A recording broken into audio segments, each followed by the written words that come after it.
Hello, welcome. It is wonderful to have you here.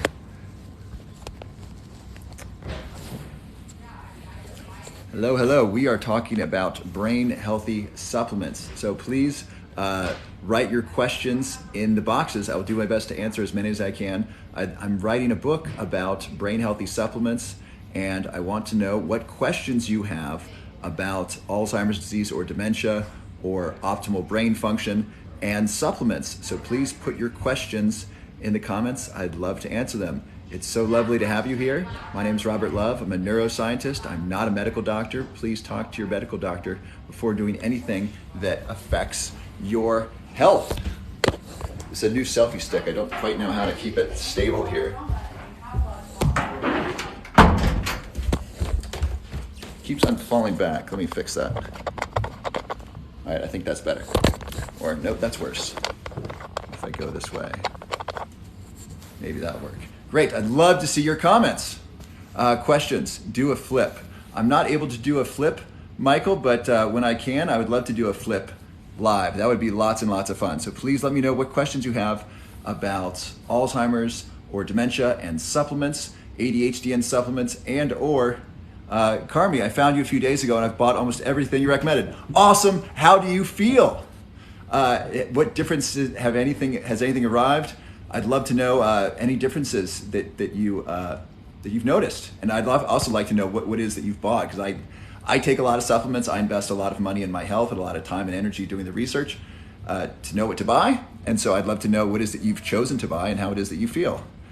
Kim 613, is Neuromag okay to take?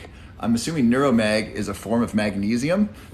Most of us are deficient in magnesium, depending on what source you look at. Between 30 and 70% of Americans are deficient in magnesium. So probably. I don't know what Neuromag is specifically. Sally Monroe, any opinion on Botox's effect on mood? Yes, Botox decreases your ability to feel emotions and express emotions. So if you get a Botox injection across your forehead, it reduces your ability to do this or this. I'm surprised, I'm scared, or ooh, I'm interested. I'm interested. You can't do those things with Botox. And not only does it decrease your ability to make those emotional expressions with your forehead, if you get a Botox injection here, it also reduces your ability to feel those emotions. So yes, it does affect mood. Antonio, hello. Well, hello, Antonio. So I'd love your questions. I'm writing a book on supplements for brain health, and I'd love to know what questions you have. You have 2 superpowers, young and incredibly smart. Why, thank you, Sunrise Eagle. I so appreciate that. I'm 40 years old. I turned 40 this month, and I feel really good. So thank you. Mitchell Boliar, man, I've had a headache for 5 years. No one can figure it out. I'm really sorry. That sounds really rough. I might try. I don't have any data to go with, except you've had a headache for 5 years. You might try the elimination diet. You might be allergic to something that is causing you a mild headache. So an elimination diet is basically reducing your diet down to 1, 2, or 3 things, and then seeing how you feel. And then if you still have symptoms, reduce it down to 1. Jordan Peterson, who is a famous psychologist and does a lot of social media, he had to do the elimination diet. He had trouble getting out of bed, and he got his diet down to just steak, not even with seasonings. So an elimination diet might help you figure it out. Pregabalin, I don't know what that is. Jaehan Young, I don't know what pregabalin is. If you can give me more information, I might be able to help. G Rivers, are chia seeds good or bad for you? I would love specifically questions about supplements and brain health. And so I'm gonna answer this one, but please, I'd really like to direct it specifically to that. Chia seeds, depending on who you ask. Dr. Gundry doesn't like them because they have lectins in them. If you soak them, I think they're better for you. I like them personally. They're a pain in the ass to clean up if you make chia seed pudding. Shop Fredrickson, found you a few days ago and bought matcha and vitamin D and fish oil. Awesome, great work, virtual high five. I'm proud of you. Let me know how that's working for you. Well, hello. Hey, sorry to walk into your shop. No problem. Zimbabwean, will periodontitis increase chances of dementia? Yes. Gum disease increases the chances of Alzheimer's disease, specifically the gum disease or gum bacteria P. gingivalis. It's an inflammatory type of bacteria. Zeoman, what about boosting fertility? I don't know. I had a friend who was really trying to get pregnant. She did something called Kambo. I'm not a medical doctor. I'm not giving you medical advice. Kambo is a shamanic practice where you basically put frog poison on your skin. You need to do this with a practitioner, a Kambo practitioner, and it helps cleanse your body. That's been helpful. Hi, notice me. I'm a fan. Much love. Why, thank you so much, Jesus Garcia. I so appreciate that. Thank you. God bless you. Structured 001, what can you recommend to combat brain inflammation in particular? So let's talk supplements here. So some inflammatory supplements for brain inflammation, neuroinflammation. I start with curcumin. Curcumin is from the root turmeric. It's basically the most powerful antioxidant in the root turmeric. And curcumin has shown to reduce inflammation in the brain and in the body. Not only that, it also protects the brain, and it helps reduce the accumulation of plaque in the brain. So Alzheimer's disease, one sign of it is the accumulation of plaque in the brain, and curcumin helps prevent the accumulation of that plaque. And in rodent studies, it actually removes the plaque. So if you give rats Alzheimer's disease and you give them curcumin, they actually have less plaque in their brain when you dissect them. So curcumin, really, really great for neuroinflammation. Something else is lion's mane. Lion's mane is anti-inflammatory, and it helps grow new brain cells. So it helps increase, specifically in the hippocampus. The hippocampus is the memory center of the brain. So it increases brain volume in the hippocampus, or it can, and it is also anti-inflammatory. Those are two anti-inflammatories for the brain. Kathy, which NMN brand do you highly recommend? I don't have a specific brand that I highly recommend. I'm going to try Tony Robbins' brand that he's talked about on some videos. It's really expensive. I think it's like $100 a month, and I'm going to try it and see how that goes. So I don't have a brand for you right now. Janet Sweeney, where'd that go? I see alpha lipoic acid, migraine help, best advice for allergies. I want to see if I can get back to Janet Sweeney. Thank you for all the questions. I really appreciate this. I'm going to try to go fast. Can MCT oil give you bad cholesterol? I don't believe so. MCT oil is very quickly converted into ketone bodies by the liver and used for energy. The biggest risk of MCT oil is disaster pants. Disaster pants is diarrhea and having to run to the bathroom. I've taken too much MCT oil on an empty stomach many times. For some reason, I didn't learn my lesson and had to go run to the bathroom. That's the biggest risk. So interestingly, oil really doesn't increase cholesterol. And when you eat cholesterol, so dietary cholesterol is basically unrelated to serum cholesterol, which is cholesterol in your blood. Excuse me. I learned this from Dr. Attia, Dr. Peter Attia. He shared that what increases, for example, blood triglycerides, which is fat in your blood, it's actually not fat consumed, it's actually carbs. So carbs increases the amount of fat in your blood. Who would have known that? That's kind of hard to figure. So MCT oil is not likely to increase certainly not bad cholesterol. And then check with your medical doctor if you are concerned about your cholesterol levels. Tunza, I just started eating them chia, no fat Greek yogurt, and smashed banana. That sounds pretty good. How do you feel? I would go with how does your body feel after eating that? Cupid Buddy, because I'm a lot of antibiotics for years, I suffer a lot from a lot of thrush in the mouth. I don't know what thrush in the mouth is. So Dr. Stephen Gundry talks about reducing the amount of antibiotics we take because it's like an atomic bomb inside of our bodies killing our healthy bacteria. The vast majority of bacteria in your body are healthy for you. And so killing them with an antibiotic is probably not a good idea. Sabarank, you mentioned NMN, resveratrol, and one other, quercetin. What do you recommend is best if we only want to add one? So these are interesting questions. This is, if I had children, people ask, do you have a favorite child? By the way, my mother has a great joke. So people say, do you have a favorite child? And she says, of course, it's the one that's sleeping. So you mentioned NMN. I would say, which one is going to be most beneficial to you? My guess, if you get high quality NMN, that's probably going to have the biggest noticeable benefit. Resveratrol, you don't really notice. Resveratrol is really about repairing DNA. Taking a good NMN supplement is about increasing energy and repairing DNA. So that one you will actually physically notice. So that one probably have the biggest difference. Quercetin not only helps repair DNA, but also deals with inflammation. Someone just sent me a message today saying they've been taking quercetin and that they're breathing much better from that. So it kind of depends on what your challenges are. Good question. If I were to pick one for most humans to notice a benefit, I would choose NMN. Raquel Welch too. I have APOE4, so scared of getting Alzheimer's disease. I understand. Oh, you're double APOE4. So for those of you who don't know, APOE4 is the allele of the gene that increases the risk of Alzheimer's disease. And you can have 0 copies, 1 copy, or 2 copies. And generally speaking, those that have 2 copies have a 50% chance of having Alzheimer's disease. So what Raquel is saying here is that she has a pretty high likelihood of getting Alzheimer's disease just based upon genetics. Now, the good news, Raquel, is that first of all that you're here and that you're doing something about it. So that's awesome. So let's all send Raquel Welch too some love. All right, you're in the right place. You're amongst friends, and we're here to help each other.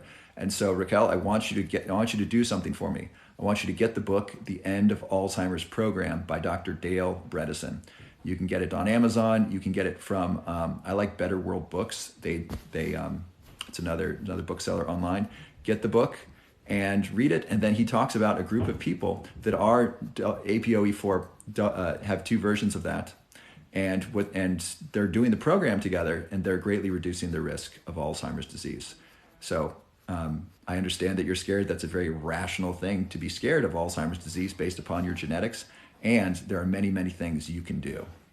And so I would start with his book, and then from watching my videos, see what thing you think will be most helpful to you. If I were to choose a supplement to help just people in general reduce the risk of for APOE4. So APOE4 gene, or the APOE4 allele, increases inflammation. And so you might have a greater risk of disease of inflammation, which might be it's likely why you have an increased risk of Alzheimer's disease. So you might want to focus on supplements that are anti-inflammatory. I would start with curcumin. There's the most data on curcumin as far as preventing the accumulation of plaque, removing plaque, protecting the brain and the body from inflammation. I think that'd be a really good thing. And you might want to get your inflammation levels checked, get your interleukin-6 C-reactive protein checked, see what your levels are. Your tumor necrosis factor, those are 3 markers of inflammation. I'll say those again if you want to sound smart when you talk to your doctor. C-reactive protein, or CRP, IL-6, which is interleukin-6, and tumor necrosis factor, alpha. Say those to your doctor, say you want to measure them, and they'll be like, oh my gosh, you know something. So those are markers of inflammation. So Raquel Welch, get those measured, and then get some anti-inflammatory supplements. I'd start with curcumin, lion's mane, and maybe cinnamon, Ceylon cinnamon, CEYLON. See if that's helpful to you. And lots of people are sending you love, Raquel. All right. Shauna Dorsey. I get nauseous immediately after I take vitamins. Is this normal? What can I do to prevent it? Well, what are you taking vitamins with? So if you're taking it with food, so first I'd recommend taking it with food if you get nauseous. Also, how much are you taking? And then I'd say, what are you taking? So I took a bunch of supplements at once, and I got what's called a niacin flush. It felt like an allergic reaction. My skin got really red. It was really unpleasant. I remember this. I was watching the Joe Biden inauguration, and I just got new supplements, and I took them, and I was trying to take notes and learn, and it was really unpleasant. I had to sit there dealing with this really unpleasant reaction. I thought maybe I'm allergic to something. It turns out one of the supplements had a high dose of niacin in it, and I had to kind of dissect what I was taking and start taking them just one at a time to see what was causing that, and I eventually found it. It would have been smart if I just read the labels and be like, oh, this is a high dose of niacin. I didn't do that, but I figured that out. So if you're getting nauseous, reduce the amount of supplements you take. Try just taking one at a time, kind of like the elimination diet. Start with one, see if that feels nauseous. Next day, maybe 2, or next week 2, however you want to do it. Maybe do it every day, and try that. So I hope that's helpful. Kelly Marr, what's your alma mater? So thank you for asking. I went to Swarthmore College for undergrad, and then I did graduate school at the University of Texas at Austin, and then I finished my PhD up online. So if you probably see me in my Texas gear, those bright orange shirts, those are Texas shirts. Sabarak, you mentioned NMN. We already did that one. The Wild Rose. 63 years old, have brain fog since COVID. Amino acids seem to help. Any science here? Yeah, there's a lot of people working on, let's call it long haul virus. And so some of the things that you can do for long haul virus are number one, first check with your medical doctor. Then hyperbaric, I'm not giving you medical advice, but hyperbaric oxygen therapy is shown to be really helpful. You want at least 1.5 atmospheres of pressure. Second, if you go under my profile, there are some resources there. At the bottom of the resources is a free masterclass on long haul virus. It's called Back to 100. And Dr. King is the person who's doing that. I think it's Dr. Lionel King or Lionel King, and he's from Johns Hopkins, and he does a 5-part masterclass on long haul virus and what to do. So that might be really helpful to you. So those are some of the things I would recommend. Yofa probably. What was the name of the gum bacteria? P. gingivalis. And then I'd love to specifically have questions about supplements if you have them. Elizabeth, what's your best advice for allergies? Well, I would want to know what allergy it is. Like, is it a food allergy? Are you allergic to cats? Is it pollen? So I'm sorry, I don't have anything for you. I would need more information. Pulse Jerry, your videos about TBI, would those supplements help years after an accident? I think so. So let's talk about that. So traumatic brain injury is a substantial risk for Alzheimer's disease, and it's just really bad news. And a lot of us have had it either as kids growing up. I had a bicycle accident when I was a kid. People who played sports, car accidents, and so forth.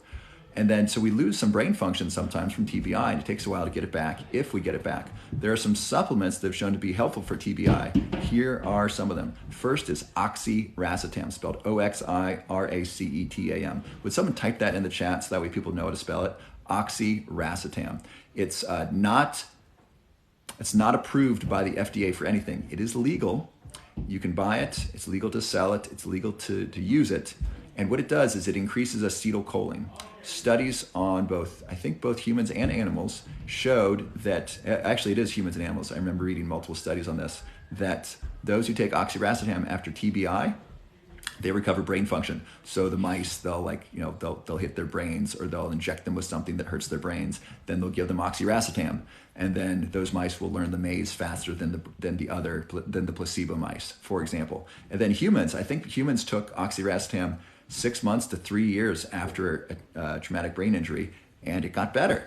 So that could be helpful. If I were to take oxiracetam, I'd recommend taking it with fish oil and a B complex. Why? Because your brain needs healthy fats. So if you're going to be repairing your brain, you might be making new neurons. You might be making new neural connections.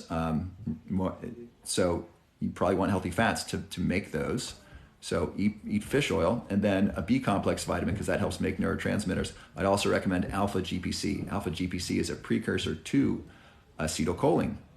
And so that's acetylcholine is a neurotransmitter involved in memory, and so I would take those as well. So those are supplements I would take for traumatic brain injury: oxiracetam, fish oil, B complex, alpha GPC, and then quercetin is also shown to help repair the brain. And then cinnamon as well. I'm actually living with a friend of mine who recently had a car accident. I got him on cinnamon. I got specifically Ceylon cinnamon, spelled C-E-Y-L-O-N. Excuse me. And so Ceylon cinnamon is shown to help improve memory and help with brain recovery after TBI or concussion. And then what else were we talking about? Oxiracetam, quercetin, alpha GPC, oxiracetam. I think there was one other one that was supposed to be helpful. Oh, lion's mane. Lion's mane increases BDNF, which stands for brain-derived neurotrophic factor. That supports the growth of new brain cells and new neural connections. And so that could be really helpful as well. So those are the 6 that I would take: oxiracetam, alpha GPC, fish oil, a B vitamin, quercetin, and lion's mane. Okay, TBI, just answered that. Migraine help. I need to know what's causing the migraine. I would recommend getting good sleep, get some exercise, make sure you're drinking enough water. But I don't know what's causing your migraine, so I'm not able to offer any help with that, sorry. Make sure you're eating healthy foods. Your brain might be deficient in vitamins or minerals or a nutrient. Nurse Chi, supplements for post-concussion syndrome. We just talked about that. Alpha lipoic acid from Jules. Yeah, I like alpha lipoic acid, or ALA. There's good research to show it's anti-inflammatory. It can improve memory. I don't really feel it. Some people feel it. I take it, and some days I don't take it. I don't notice a difference. I believe the difference is there based upon the research. So I think it's helpful. It's not one of the most powerful. And so I don't start with that to recommend that to people. And I think it's good. I have it in my daily supplement regimen. Thomas Pace, love your content. Thank you from NC, North Carolina. Awesome. Thank you. Thank you, Thomas. God bless you. Simply Me Jolie. I have some of the supplements on the way you recommended for ADHD. Awesome. I have high blood pressure and take Farm Me. I'm guessing that means take pharmaceuticals. So check with your medical doctor. If you have high blood pressure, some of these things may increase blood pressure. For example, coffee increases blood pressure. L-tyrosine affects heart rate. Aniracetam may affect heart rate if you got those things. And so check with your medical doctor to make sure it's safe for you. I don't know how dangerous your high blood pressure is, but I'm glad you got those. I take a lot less Adderall. I have ADHD. I'm prescribed Adderall. I take a lot less Adderall now because I take L-tyrosine and aniracetam and alpha GPC and a B vitamin and fish oil. I take those when I take Adderall, and it goes a lot farther and I feel a lot better. And so I've been able to reduce the amount of prescription drugs I take. And Adderall is really hard and taxing. I don't recommend Adderall, Ritalin, or any sort of stimulant medication for anyone under 18. I think the developing brain needs to develop. And I'll share this with you. I recently met a teacher who's actually a special education teacher. She does consulting work and she does special education work. And she said, I heard the most fucked up thing from teachers. She said, she's quoting this teacher, "There's a 7-year-old, he just won't sit still. He needs to be medicated." Wow, he needs to be medicated? First of all, who are you to make that diagnosis? Second of all, it's a 7-year-old, not to mention a 7-year-old boy. I'm a 40-year-old man. I don't sit still. A 7-year-old boy won't sit still, and this teacher says he needs to be medicated? That teacher's the problem, and that we've allowed that to happen, and then that we've allowed medical doctors to prescribe for that is absolutely ridiculous. I'm upset at the parents. I'm upset at the teachers. I'm upset at the doctors that have allowed that to happen. That's totally fucked up. It's ridiculous, and it's hurting the brains and developing minds of these children. And I love that this teacher told me about this. It's so messed up. So please don't medicate your children.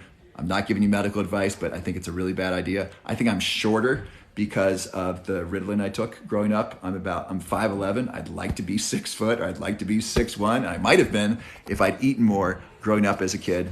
And I don't think it's a good thing to give drugs to children, just generally speaking. I think it's bad. Gen Xer, the mushrooms. Yeah, so mushrooms are great. So lion's mane's great. Also reishi these mushrooms are good for memory. Reishi, cordyceps. I think cordyceps is really good for immune system. And then the lion's mane supplement that I take, that I'll be releasing soon, I'm not selling it yet, but I will soon, is going to be a blend of 10 mushrooms. So it's going to be really cool. It's going to be lion's mane and 9 other mushrooms. So and then mushrooms, generally speaking, as a food, mushrooms, I learned this from Dr. Stephen Gundry on a podcast. So a new study from Asia found that those who eat mushrooms, 2 cups a week of mushrooms, have a 70% reduction in the risk of Alzheimer's. 2 cups of mushrooms a week, huge reduction in Alzheimer's. That's a really big deal.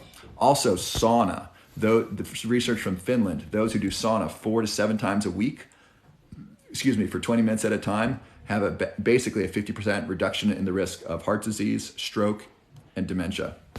So really big deal. So sauna is great. Mushrooms are great. Mushroom supplements are great. I recommend taking a lion's mane supplement because you're unlikely to get lion's mane as a food every day. Most grocery stores don't sell it. Please talk to your grocery store, tell them to buy it, and then buy it, eat it. It's delicious. It's got this meaty texture to it. It's so good. I make this lion's mane curry. It's awesome. So I dump all my favorite brain healthy food into it. So I got lion's mane mushrooms in there. I got sweet potatoes in there. And then I add a bunch of curry and turmeric in there, curcumin in there. I dump a bunch of curcumin in there. So it's this really healthy thing. It's delicious. All right. So mushrooms, great. DJX2031, can I take boron with curcumin? So people have asked about boron. I'm not familiar with the research on boron and why that's helpful. Let me look that up and get back to you. I assume, so curcumin's great. Most things don't interact or counteract with curcumin. So I assume that's going to be safe if you're taking a safe level of boron. I don't know about boron as far as what the safe level is. Curcumin is extremely safe. Also very hard to absorb. Please take your curcumin with black pepper and some healthy fat. Someone asked about fish oil. How many milligrams? So you want 1,000 milligrams a day of EPA and DHA. And this is Dr. Andrew Huberman, neuroscientist at Stanford. He shared that he does 3 teaspoons a day of fish oil. That's a lot. Taking fish oil reduces blood triglycerides. Isn't that interesting? Eating fat reduces fat in the bloodstream. Very cool. Other note to be aware of, taking fish oil can increase the risk of atrial fibrillation, or is it fibrillation or fibrillation? AFib, which is basically kind of an irregular heartbeat.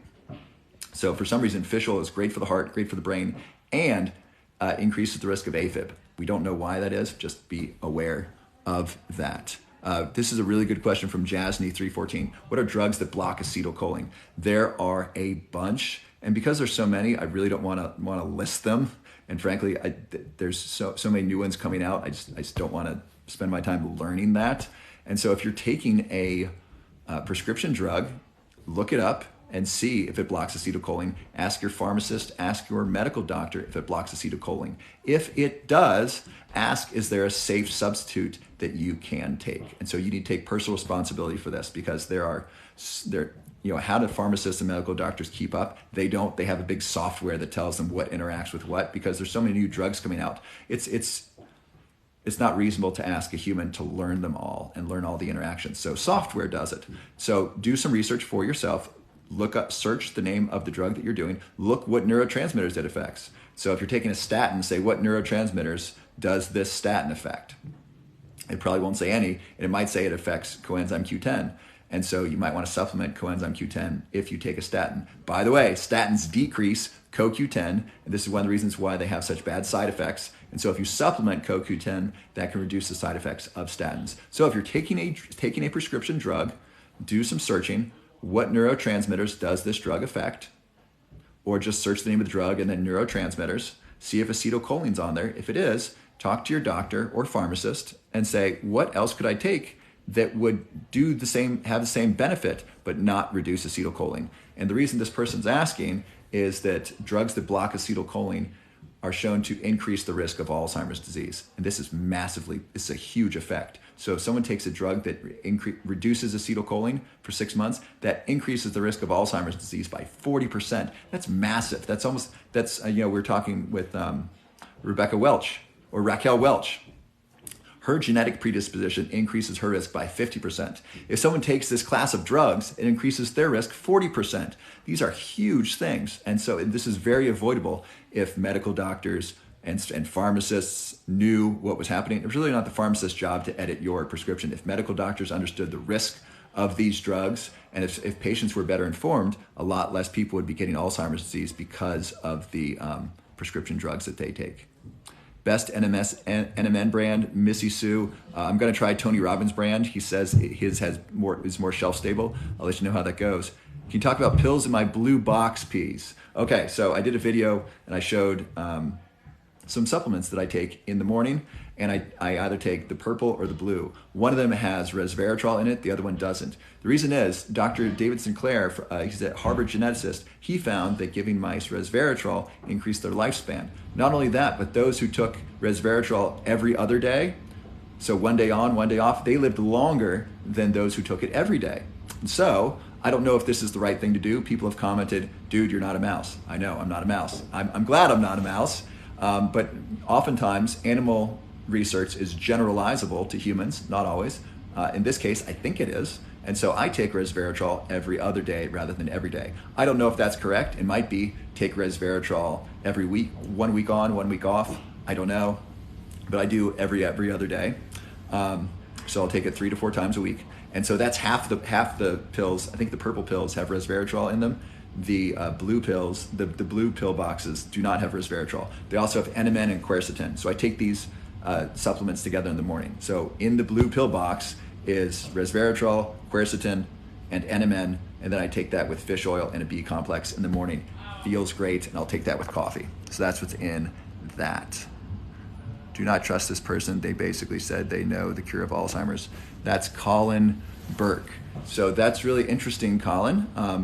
I'm surprised that you're on here. I'm sure you have other things you could be doing with your time. I hope you've learned something. I don't have the cure for Alzheimer's disease. There isn't a cure because Alzheimer's disease is not one thing. I really appreciate you bringing this up. So everyone pay attention, write this down, because you're going to want to share this with your friends and family. Alzheimer's is not one thing. Alzheimer's is the most complex disease in the most complex organ of the body. There are many things that cause or contribute to Alzheimer's disease. Genetics is one of them. Inflammation is one of them. Heavy metals is one of them. Insulin resistance is one of them. Traumatic brain injury, and then vascular, cardiovascular. Think stroke, think trouble with your heart. These increase the risk of Alzheimer's disease. And so I don't have a cure. There isn't a cure. There are many things a person can do to reduce their risk and then reverse the memory loss associated with Alzheimer's disease. I've named a couple of them here. The Journal of Neurology, review from the Journal of Neurology said that the strongest thing, the best thing we can do to reduce the risk of Alzheimer's disease is exercise. So that's a behavior that you can do. And I've talked about some supplements that specifically reduce the risk of Alzheimer's disease. The most strong, in my perspective, is curcumin, because curcumin helps prevent the accumulation of plaque and then it helps remove plaque from the brain. That's amazing. So if you have two groups of people, you give half of them curcumin and the other half a placebo, and then let's say they die and you dissect their brains, the group that has curcumin, they're gonna have less plaque in their brain. And someone would say that means they had healthier brains or less Alzheimer's. That's amazing. And so you can go right now and buy a high quality curcumin supplement, take that every day for the rest of your life, maybe take a day off a month or a week off a year. Don't take the supplement every single day, but most days, that can significantly reduce your risk of Alzheimer's disease. And that's what I'm sharing. And so I appreciate your concern. And so, Colin, I hope this information is helpful to you and you do things to reduce your inflammation, maybe take some healthy supplements, get more exercise, get good sleep, reduce your stress, and so forth. Colin, you wrote that twice. Wow. Hope you're all right, bro. I don't know why what I say is upsetting to you. Allie Smith, what do you think about the keto diet and seizures? The data show it's really helpful.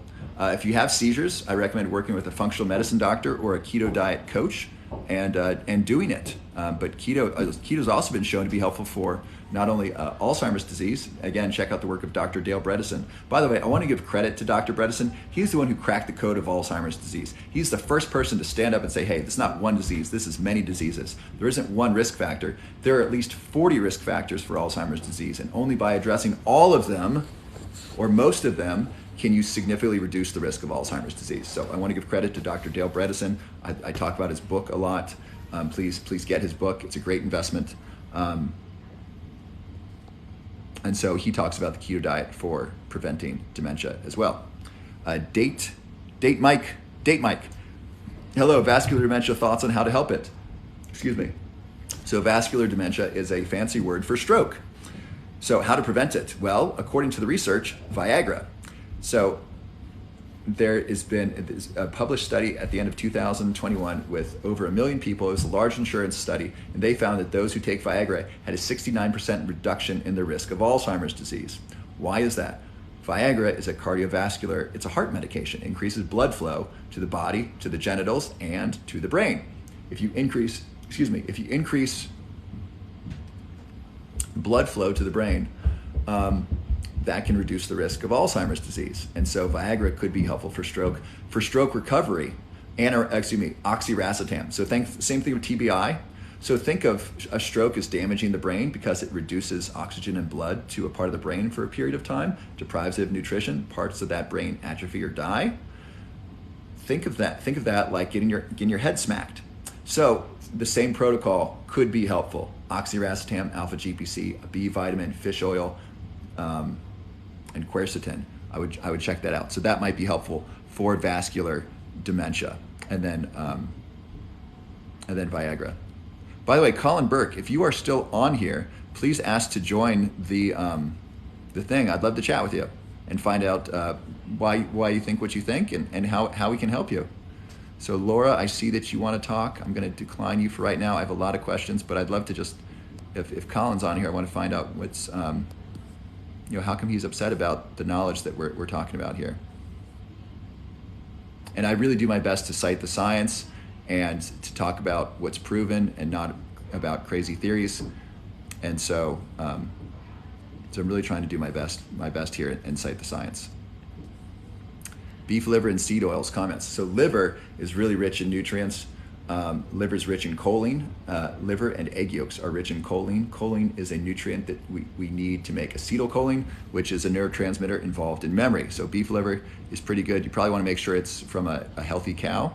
Seed oils, so that's too general. So hemp seed oil, great. Rapeseed oil, bad. Cottonseed oil, bad. Sesame seed oil could be good.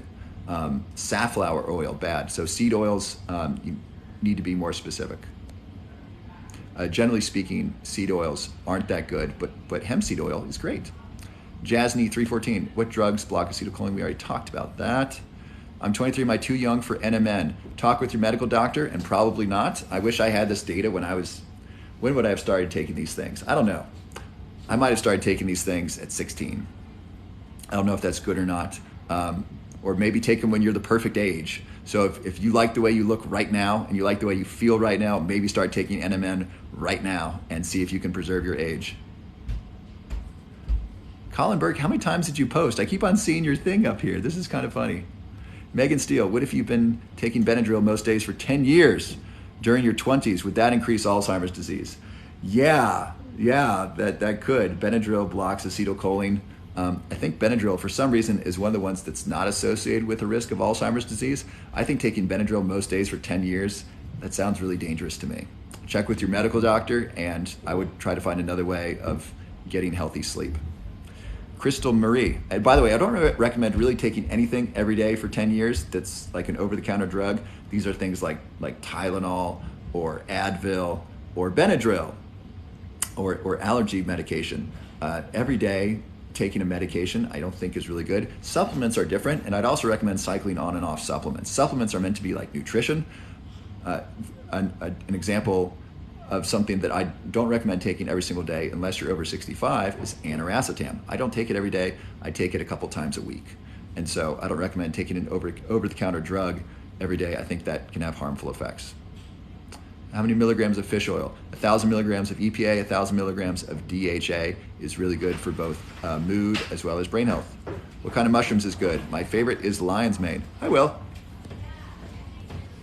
Baby love, please answer me. I would. What's your question?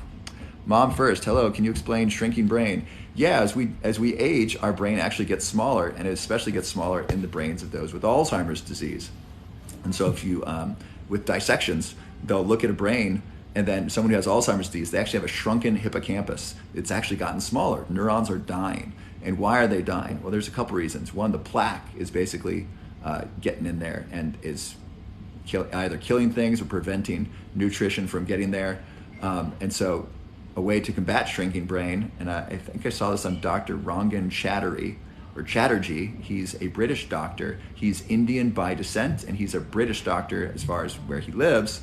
And he does a great podcast. He was talking to someone who I think was from Scotland. He had a Scottish accent, and he said, in our study, those who walk 40 minutes a day, 3 times a week, they actually grew their hippocampus. Their brain actually got bigger. So shrinking brain happens as we age, especially in those with Alzheimer's disease, and you can combat it with exercise. So get regular exercise. I think he said, I think it was they were working on 4 miles, as either 4 miles or 40 minutes a couple times a week. What is NMN?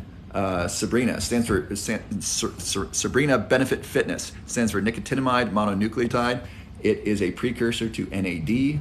NAD is an energy source used throughout our body, similar to ATP. It's actually used in the ATP transport chain, and it's great for longevity. It's great for energy, and it helps activate SIRT1, which stands for Silent Information Regulator 1, which helps repair DNA. I know that's a lot. Basically, NMN is a longevity supplement.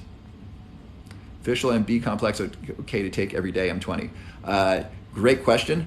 If I were 20, I would take it maybe 6 days a week and take Sundays off, or take it 28 days a week and take a weekend off. But yes, that's likely safe every day for the rest of your life. Garbanzo Bean, I hope you stay on here for the next 50 years, and you can tell me just how healthy your brain is, having given your brain healthy fats and a good B complex. If you're gonna be taking something at age 20 for the next 100 years, get a really high quality supplement. Find a really good fish oil. I think the one that I recommend that I take is called, it doesn't have a good name because I have trouble remembering it. It's like it's Force something. If you look at the videos, I hold up the bottle. Get a really good one. Also check in with your body, see what fish oil feels good, and get a high quality B complex. I like Garden of Life and Thorn. If you're gonna take something every day, make sure it's good quality, but yeah, it sounds like a great idea. Thoughts on beer? Yeah, beer is bad, unfortunately. It's got gluten, which is not good. It increases uric acid. Dr. David Perlmutter, it is David Perlmutter, talks about how uric acid is associated with weight gain and all kinds of negative health benefits. So beer, not so good. And I drank a lot of beer in college, and I don't think it was good for me. And alcohol is just bad for your brain. Dr. Andrew Huberman has a great podcast on alcohol and what alcohol does to the brain, what it does to the gut, what it does to the liver, and the different systems of the body. And so I would watch that if you're interested in learning what alcohol does to the body. What can I do for memory? Watch my channel and take notes and follow some of the recommendations that are best suited for you, and check with your medical doctor first. Great question. Texas 7105, recommendations of a vitamin line clean. Thorn is a good vitamin line. I'm not sponsored by them. I likely will be. My station's growing really quickly, and so I'll likely be sponsored by them soon. Garden of Life is another good company. They were bought by Nestle, at least that's what people say, and so that's unfortunate. Nestle's done some really horrible things around the world, confiscating water supplies in South America, or messing with water supplies, and really taking large amounts of farmland in Africa. I think Nestle was doing that. Nestle's bad news, and their chocolate's really bad. It's really unfortunate what the chocolate companies do. I'm gonna go on a side note for like 2 minutes. So if we look at the original chocolate companies, if we look at Cadbury and if we look at Hershey's, Milton Hershey was a wonderful man. He did not have any children, but he adopted a lot of children, and or he sponsored a lot of children. He basically set up an orphanage for young boys to learn a trade like carpentry or plumbing, or at this point it would be like electrician, things like this, things we need, services we need. And he trained the boys that didn't have homes or they came from poor homes, fed them, educated them, and then they went out into the world. He had a theme park for his employees. Like a lot of his employees lived where his manufacturing plant was. This is Hershey, Pennsylvania. He built a town for his employees, and they loved him. He was a wonderful man. The challenge is that he died, and he didn't leave any heirs. And then so what happened is people who owned stock in the company, they basically had control of it, and then it became just about profits. Milton Hershey would be so upset today if he knew that his chocolate, number one, was made with slave chocolate. Most of the chocolate in the United States, unless it's labeled fair trade, is slave chocolate from Africa. What does that mean? It means that chocolate is grown usually by children who are not paid. So what happens is someone will go across the border of a country, talk to a child, get them on a bus. The child wakes up the next day in a new country on a chocolate plantation where they don't speak the language, they're not in school, and they're required to work. So a child in a country where they don't speak the language and not in school, that is illegal by international law. So they're bringing these children in and having them work for free to provide chocolate. And I think it was in 2000, the Senate in the United States had a bill that was going to stop slave chocolate. It was going to say, hey, chocolate companies, you got to clean up your act. And they said, please don't pass this law. We'll clean ourselves up. And they did it. And they've been doing it for another 20 years. So if you buy regular Hershey's that doesn't say fair trade, unfortunately, you're supporting slave chocolate. My friend Jay told me this 4 years ago, and he ruined Hershey's for me. So I haven't bought it since then because I don't want to support slave chocolate. I don't want to support slavery. And that's a bad energy to eat inside your body. And so it's really important, if you're going to eat chocolate, to make sure it's fair trade. Now the demand is getting so high. I think I saw a Hershey bar that said fair trade. So even they're jumping on board. But I don't support Nestle's, Hershey's, or Mars. I think they're terrible companies. You can make healthy chocolate. You can make healthy candy. You can make it taste good and make it healthy and not make it so bad for you. They could use more monk fruit sugar or allulose or healthier fats or not slave chocolate. All kinds of things that they don't do because they want higher profits. It's really upsetting. And so I don't recommend supporting those companies. So please buy fair trade chocolate. Modafinil, thoughts? The real Mike Kreiner. I wonder how many Mike Kreiners are here on TikTok. I'm glad you're the real one. Awesome. So modafinil. So modafinil is something that Dave Asprey, who founded Bulletproof Coffee, he talks about this a lot. Modafinil, it basically increases alertness. and it increases alertness for a long period of time. I like it. I don't take it regularly. I have some, and for some reason, I just don't choose to take it. I think those who take it really like it. It's really beneficial. Pardon me. I think it's easier on the brain than Adderall. It's less taxing on the brain. Adderall is the amphetamine, and there's a serious cost to taking it. After I take it the next day, I kind of feel tired. My brain feels tired. Modafinil, not so much. Modafinil is great for staying up, and it's a day of full focus. It's got a different feel than amphetamine or than Adderall. For a nootropic, I think it's great. Try a little bit at first, see if you like it, and make sure it's safe for you with your medical doctor. Modafinil is a prescription drug, and so you need to get that prescribed if you're going to obtain it legally here in the United States. A friend of mine says he feels a heart opening with it, and so it affects different people different ways. I think generally it's really great. J. Ellis 57, try a puzzle. Interesting advice. I'm sorry, I just skipped a whole bunch of questions.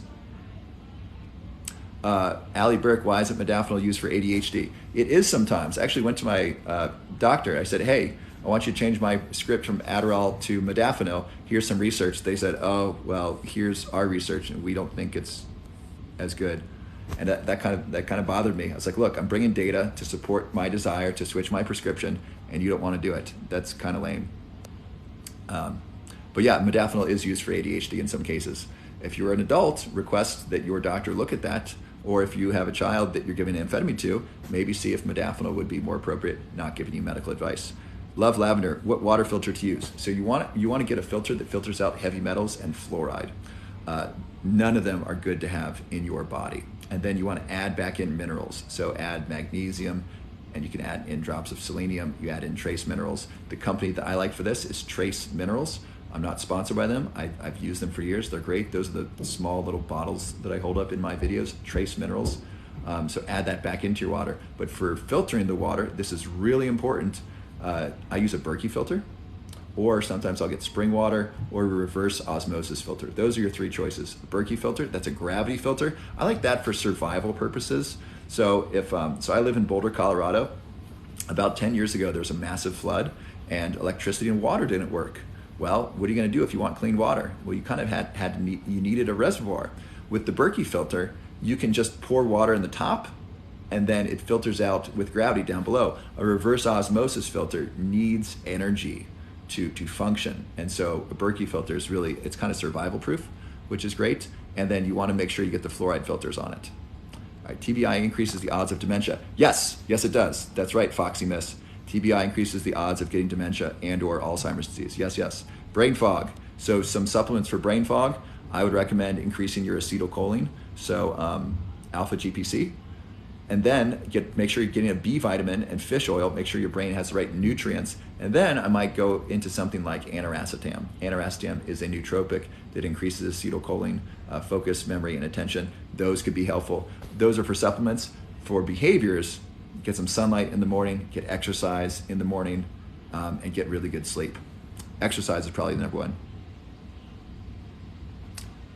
Should all people take a B vitamin complex? I don't like all people. I think that's too broad of a question. Colin Burke, I see you're posting a lot. Do you want to just come online here? So I don't recommend anything for all people. I think that's inappropriate. I definitely recommend B supplements for vegans. Vegans are most B vitamins we get from meat, and so it's really difficult for vegans to get the B vitamins they need without supplementing. So, Colin, what's wrong with you, bro? So I went to Swarthmore College and I studied. So Colin's asking me about whether I'm a medical doctor. So I'm not a medical doctor. I'm a PhD. I'm a neuroscientist. So I studied at Swarthmore College under Barry Schwartz. You can look him up. He's got a great TED Talk with a couple million views. He's a really cool guy. I think he recently retired. And then I studied at the University of Texas at Austin under Arthur Markman in cognitive psychology. And then I finished my PhD up online. I did my research, my dissertation on Adderall versus coffee versus exercise. Exercise was the best. And then since then I've continued my education at Harvard online and Stanford Medical School online. So if you have some other questions, let me know. But Colin, I don't know why you're still watching if this isn't helpful to you. And if I haven't persuaded you that I know my stuff and that I'm really trying to help people, I don't know why you're still here, and I don't know what you want from me. So God bless you. I wish you all the best. I want you to have a good, happy, healthy life. And I wish you the best, brother. And then if you're not enjoying this, if you don't want to be here, please go do something else. I don't think this is good for your brain to listen to someone who makes you mad. Love Lavender 03. Doesn't Shilajit have a lot of heavy metals? So Shilajit, I just read about this. Shilajit, I think the thing about this, I don't know if I'm pronouncing this correctly, it has fulvic acid. And fulvic acid helps prevent the accumulation of tau proteins in the brain. Tau proteins are associated with Alzheimer's disease. So I think that's why Shilajit is supposedly beneficial for Alzheimer's disease. I don't know much about the heavy metals. Any brand of aniracetam I recommend. I used to love Nootropics Depot. I love their stuff. I would buy a lot of aniracetam from them. I got my parents on it. People love it. I bring it to Burning Man. I give it to people. It picks them up. It's so great. The challenge is aniracetam is hard to find. So here's what I recommend. If you are interested in aniracetam, please, please, please do a search on your favorite search engine. Search buy aniracetam, and then see who sells it, and then buy some and see how you feel. Check with your medical doctor first. Don't take it if you are on warfarin. It's not, it's counterindicated with warfarin. But I don't have a specific brand at this time. Is dextroamphetamine neurotoxic? So dextroamphetamine is basically Adderall. It was kind of the first amphetamine that was used in place of Adderall. Now that's part of Adderall. Adderall's mixed amphetamine salts. Is it neurotoxic? At certain levels, it likely has a toxicity level. At the doses prescribed, I don't believe it's neurotoxic. I think it's neurogenerative because it helps us focus. And with focus, we can help create new neurons, new synapses, new neural connections. So why are ADHD medications effective? In part because they increase focus. And if you're focused, you can then learn something. If you watch this live stream and you're not paying attention, you're going to have fewer synapses tomorrow when you wake up, when your brain consolidates the memories during sleep. You are going to have fewer synapses than if you are staying here focused. So focus helps with increasing synapses and more memories and more learning. Dextroamphetamine can help with that. So I would say dextroamphetamine helps with neurogenesis unless you take it at too high a level. I don't know what that level is. It probably depends upon the person, but I don't know. Other questions from Lindalyn. My grandmother had Alzheimer's. What are the percentage of risk to have it? I'm really sorry to hear about your grandmother. The percentage, it depends on some genetics. Genetics are about, for most people, genetics are about 20% of the risk. Behavior is 80%. So what your risk of having Alzheimer's disease, I would say, what are you eating? How often are you exercising?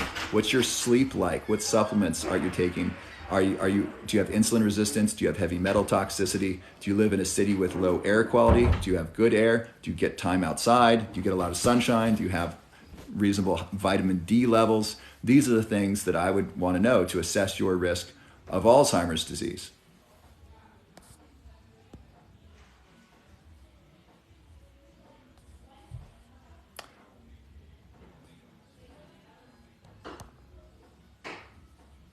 Okay.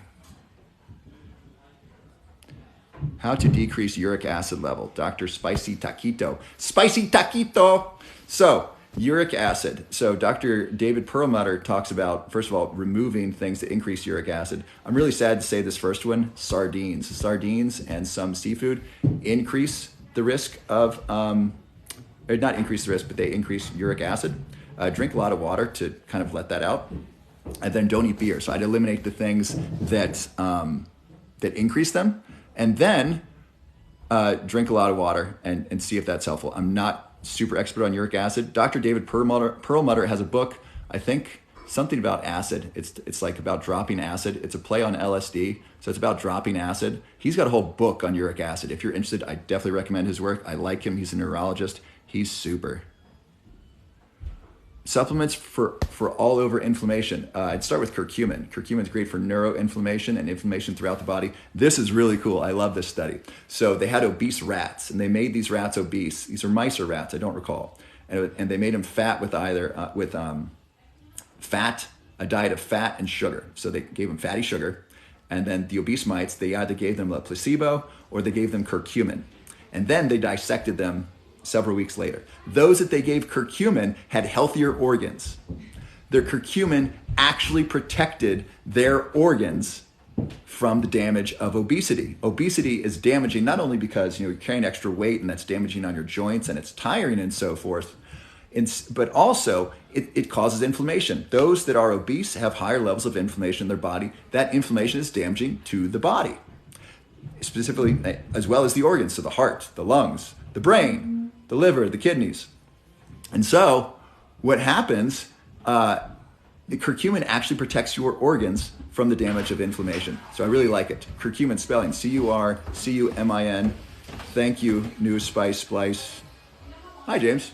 Hi, what do we bake your broccoli at? Oh, we having dinner soon? Let me come up. No, what do we bake your broccoli at? 300 or 350 till it's nice and toasty. Thank you. Sorry about that. We're having a dinner party, and I wanted to come in and talk to you before we sit down to eat. Does grape juice actually help with people deal with chronic migraines? I don't know. That's interesting. I'd be curious what's in the grape juice to help them do that.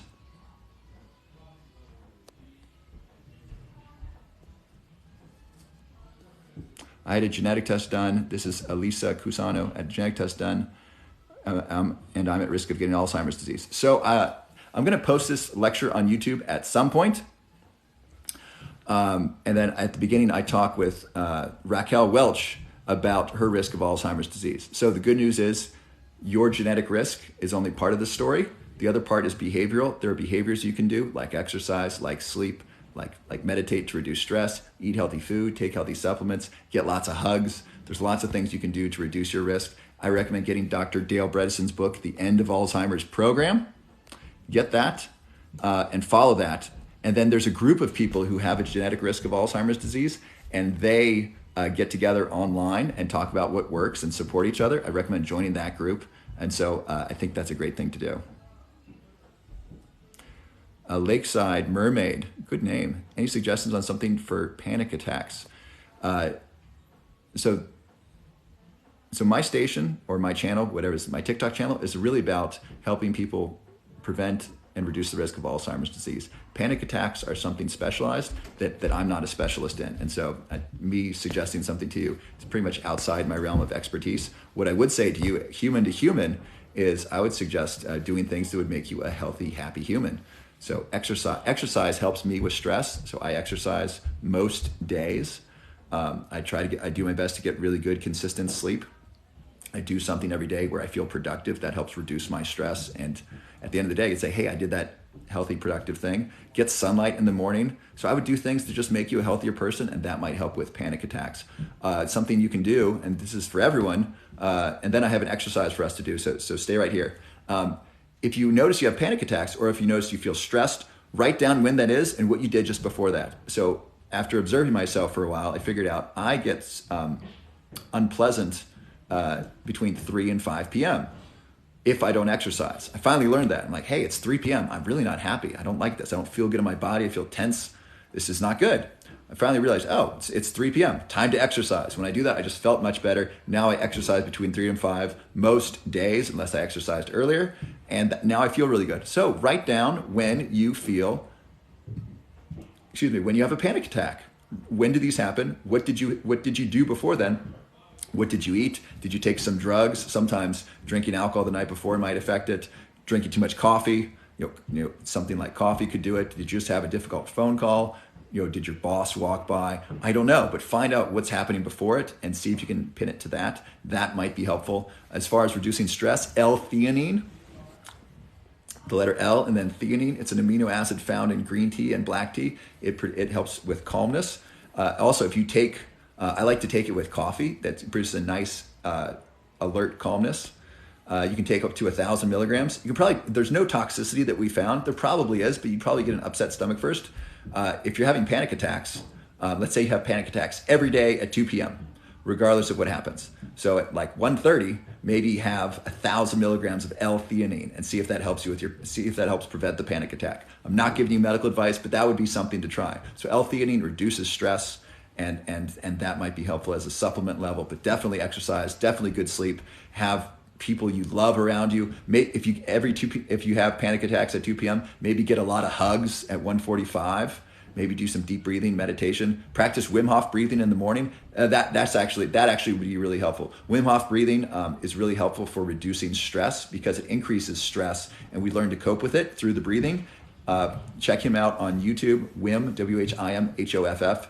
Do Wim Hof breathing. That could be helpful. Not giving you medical advice. That could be real helpful. So I have a really short exercise for us. If you learned something tonight, and you're going to take action on it, please write that in the comments below, and I'm going to read them. What's most fun for me, most rewarding for me, is not only get to share information that's I believe is really helpful, but that you are learning and you are going to take action on this. So please, please, please write down what you're going to do.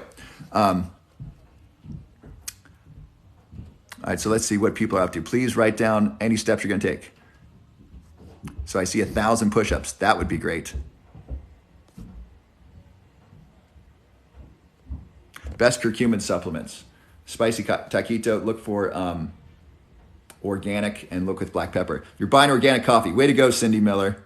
Sunlight in the morning. Way to go, Aichi. Dr. Spicy, start taking curcumin. Great. More sunshine. Way to go, Kelm. Booty juicy. Got to watch some Wim Hof. Yes. Sardines and curcumin. Yes. Brianna, where you look at? I live in Boulder, Colorado. Kelm, walk around the block more. Great. No sugar. Great green eyes. Taking lion's mane. Excellent. Doing curcumin. All right. Hook 'em. These are awesome. I'm getting so many comments I can't read now. Oxyrastan for concussion. Yes, please, please, please. I give that to my friends who have car accidents. It's really helpful. More sunshine in the morning. Great. You're doing awesome. More exercise, B vitamins. Yes, dramatic beauty. Absolutely. Yes, Kelm. Curcumin. K. Biazza, lion's mane. Great. Gen Xer. Morning walks. Yes. Swarji. More Vipassana. Yes. Julie Guerrero, fruits for brain aging. Kelm, what are we paying attention to? Yes, pay attention to what you're paying attention to. Symphony, can you make a video series that goes over multiple supplements? Yes. What supplement, best line? Okay, great. I love this. Thank you so much. I love seeing all the progress. Plant-based diet, great. Spicy taquito. Foxy Miss, all of it. Can you be more specific? I'd love to see what actions you're going to take. I shared a lot today. I wouldn't want you to try all that at once. Oxyrastan for your 17-year-old. Please check with your pediatrician, ask them to look it up, and then be specific about why you're giving them oxyrastan, unless it's for brain injury, and then bring the research to them. And you can find that on Google Scholar. Squeaky Lemon, I made lemon curcumin wellness shots. Yes! Great job. Love it. Have a great dinner party. Thank you, Kelm. This is great. Okay, so let me get back to answering questions. I'm going to stay on for, say, another 10 minutes, and then I think my dinner party, I'm going to go join them. Oh, here's something that's interesting. Let me know what you think. I've been watching some movies recently, and watching movies is a great way to learn because some of them are really well done, and you can study like cinematography and how they tell a story and the hero's journey. The other part is you can learn like the history that they're telling. So I watched the movie Patton, which is about George S. Patton, and it's really interesting. It talks about World War II and the strategy and the politics of it and how he motivated his troops. And his man of dichotomy, you know, he would curse and swear, but he read the Bible every night. He'd kneel down and pray at a soldier who was hurt, but then he'd smack a soldier who was afraid of going to fight, and so he called him a coward and was really upset. Very interesting, very great dichotomy. And then what I did was to get back to my place, I would fast forward, kind of scene skip, and I would review the movie. And I was able to review the movie in my head really quick. I'm like, oh, that's a scene where he visited that graveyard. And that's a scene where he blows up that tank. And that's a scene where he discusses strategy over the next battle. And I could see it really quickly by scene skipping. And so I thought that would be a really good thing to do after a movie is to watch it again, but kind of like scene skipping to review it. By the way, one of the best things you can do for your brain is to review what you learned, because what we review, our brain understands is important. So if, for example, if you learned something here today, review what you learned after we're done here, because that'll tell your brain, oh yeah, that's really important. Why do we remember our phone number? Because we repeat it multiple times. At least we did. Why do we remember the names of people we see every day? Because we see them every day. And so I just thought that was an interesting tool. But I'm wanting to do something with movies. I'm not quite sure. I don't have this idea fleshed out yet. But if that's an interesting idea, let me know of something interesting that I could do with movies. Because when I really like to share all the things that I learned, not just neuroscience, but just life in general. And so if there's something interesting I could do with learning and movies, I'd be very interested to see what I can do with that. So Mikol, 42, he has a severe concussion from an accident. I'm really sorry that your 17-year-old son had a severe accident. I'm really, really sorry. If you have the insurance, you have the ability. It'd be interesting to get a brain scan, see what his brain looks like now, so like an MRI, and then give him oxiracetam and see what it looks like in a couple weeks or a couple months. That would be really interesting if you wanted to really track the progress. But yeah, please, if someone had severe concussion, I really recommend oxiracetam, cinnamon, quercetin, and lion's mane, alpha GPC, B vitamin, and fish oil. Give him the right nutrients. It also reduces sugar. Sugar is neurotoxic. Sugar is neurotoxic because it causes inflammation, and that hurts the brain. And also avoid gluten as well. I would cut out the sugar first and cut out the bad fats in packaged foods. Mud water. Yeah, I've looked up mud water. I think it's got a lot of mushrooms in it. Is that right? So that looks good. So people have a misunderstanding about coffee. Coffee for most healthy adults is good. Coffee is rich in polyphenols. What are polyphenols? These are the colorful things in plants that are really good for us. These are the things that they're specifically really good for our gut bacteria. Our gut bacteria love polyphenols. Blueberries are rich in polyphenols. Strawberries, think your berries, think your leafy green vegetables. So coffee is rich in polyphenols, so that's great. And then coffee also has caffeine. Caffeine does a number of things. One, it reduces adenosine. Adenosine builds up during the day and makes us tired, so reducing adenosine reduces fatigue. Caffeine increases dopamine sensitivity. It doesn't increase dopamine directly, it increases dopamine sensitivity, and it increases adrenaline. So it does those things. Excuse me. So mud water, all those things could be healthy. If you have heart issues, maybe coffee's not the best. Mud water, I believe, is made out of mushrooms, and so mushrooms are great. Now, is it better for you than coffee? I don't know. I don't have that research, and I didn't look at the ingredients close enough to say, do you know what, mud water is definitely healthier than coffee. The question is, what do you like and how do you feel? This is an important question for all of us to decide about what supplements to take, what foods to eat. What foods do you like and how do you feel when you eat them? I stopped eating sugary foods and I stopped eating glutinous foods because I don't feel well. When I would eat a piece of cake that was just delicious, I felt like garbage. That to me is expensive. I lose a day. I feel bad all day because of 10 minutes of pleasure eating a piece of cake. That's not a good trade-off. I value my life more than those 10 minutes of eating that cake. So how do you feel when you drink mud water versus how do you feel with coffee? Use that to make your decisions. And then use that for your supplements. Not all supplements will change the way you feel. I don't feel curcumin. I don't know if I feel cinnamon. I might. I don't think I feel alpha lipoic acid, but I think they're good for me, so I take them. But choose this with foods. What foods do you eat that have you feel good? Foods will have you feel good within 20 minutes to an hour. You'll likely feel good. Okay? And then once you clean out your system of gluten and sugar and the bad oils, I feel bad eating gluten 30 minutes later or 10 minutes later. I'm like, man, I don't feel good. And so I don't do it anymore. So notice how the different foods make you feel. Keto diet, brain health, and Alzheimer's thoughts. Yeah, keto diet is great for Alzheimer's. It's great for Parkinson's disease, and there's research to show it's good for seizures. Here's why. As we age, our brain needs more, our brain becomes less effective at using glucose for energy. And so we need to bridge that gap. We bridge that gap by ketones. Ketones are energy from fat. And so we take something like MCT oil, which stands for medium chain triglyceride oil. Your liver turns that fat into ketone bodies, and then that gets to the brain, and the brain can use that as energy. That can bridge the energy gap. And so as we age, I don't know what the age is, 55, 60, 65, we want to start consuming enough ketone bodies or getting enough ketone bodies to our brain to bridge that energy gap. And so this is why a lot of older people have brain fog. They just don't have enough energy in the brain. So Dr. Dale Bredesen recommends 3 tablespoons 1, 2, 3, 1, 2, 3 tablespoons of MCT oil a day for people to reduce the risk of Alzheimer's, get enough energy to the brain. Don't take those all at once. You might get disaster pants. I've gotten disaster pants way too many times.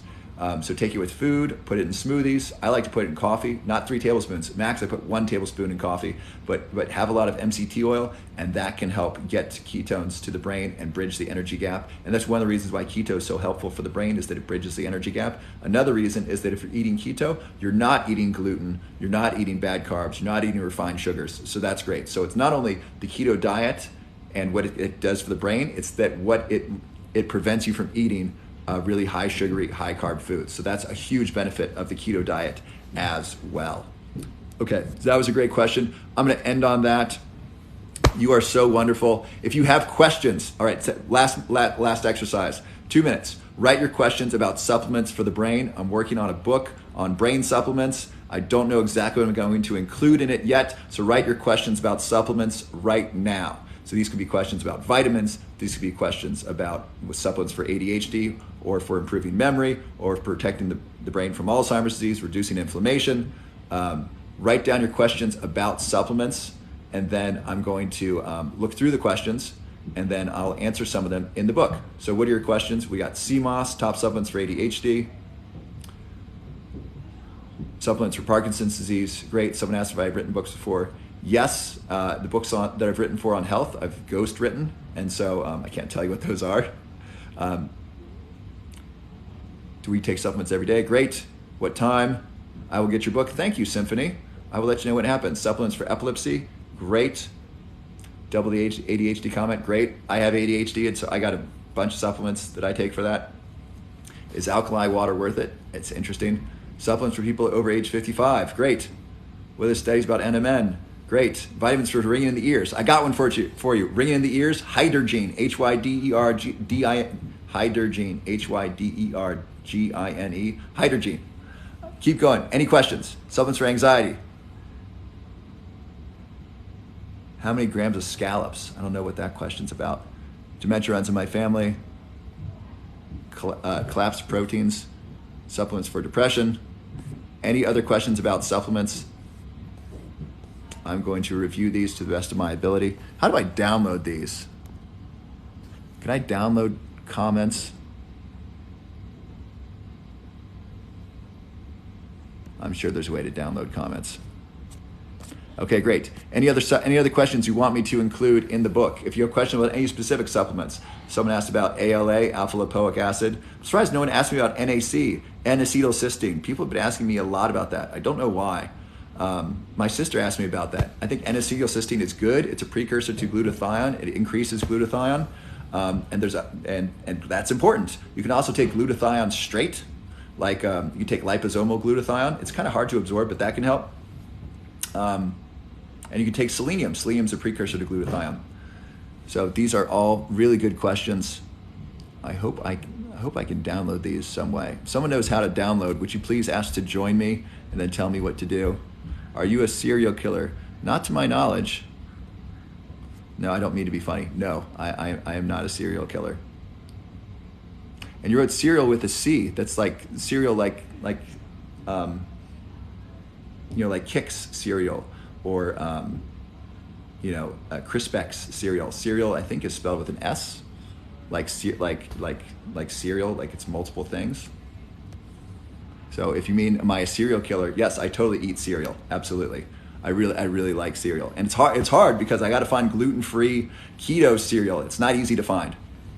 I like eating cereal and watching cartoons. Specifically Rick and Morty. I love Rick and Morty. It's so intelligent. Elon Musk did a voiceover for Rick and Morty. It was really great.